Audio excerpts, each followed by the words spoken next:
In 2011, the American Society of Plastic Surgeons determined that just under 1 million Asian patients had cosmetic surgery in the United States. And the second most common procedure was breast augmentation.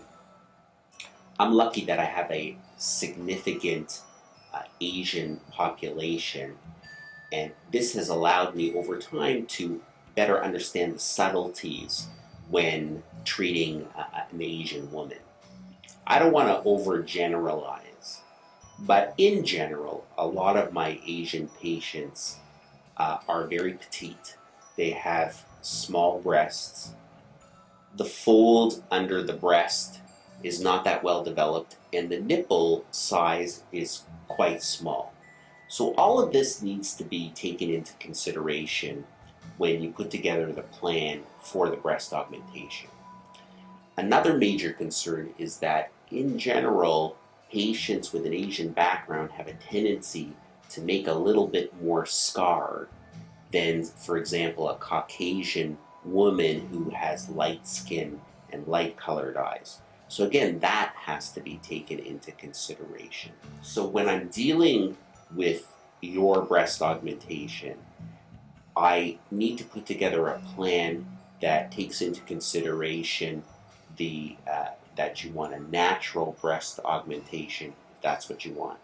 I need to take into consideration the possibility of excess scarring, and put that all together, taking into account the ethnic differences. So many of my Asian patients have very small nipples, so that excludes that as a way to put the implant in. A lot of my patients also do not have a very well developed fold under the breast, so in many cases, your breast augmentation is best done through an incision in the armpit. Okay? If you do have somewhat of a developed fold, that's also a good option.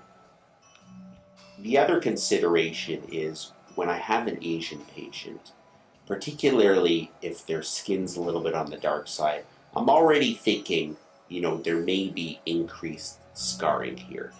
While I always do, the best suture job I possibly can, the majority of my patients will go with a typical scar gel after the surgery.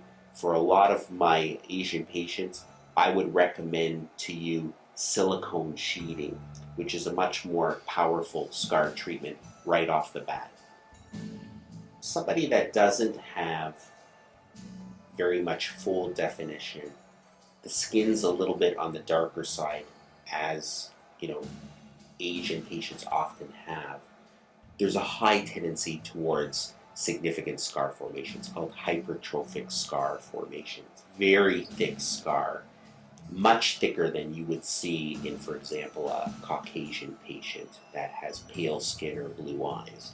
So in that individual, it's probably in your best interest to go with the incision in the armpit and take the incision right off the chest where the scarring may be a little bit less intense. Taking care to do the breast augmentation properly, to place the incisions properly, suture them, treat them properly to try to minimize the scarring. That's the whole purpose of your breast augmentation. You want to feel better about yourself. You want to fit in your clothing better. You want to wear what you want to wear.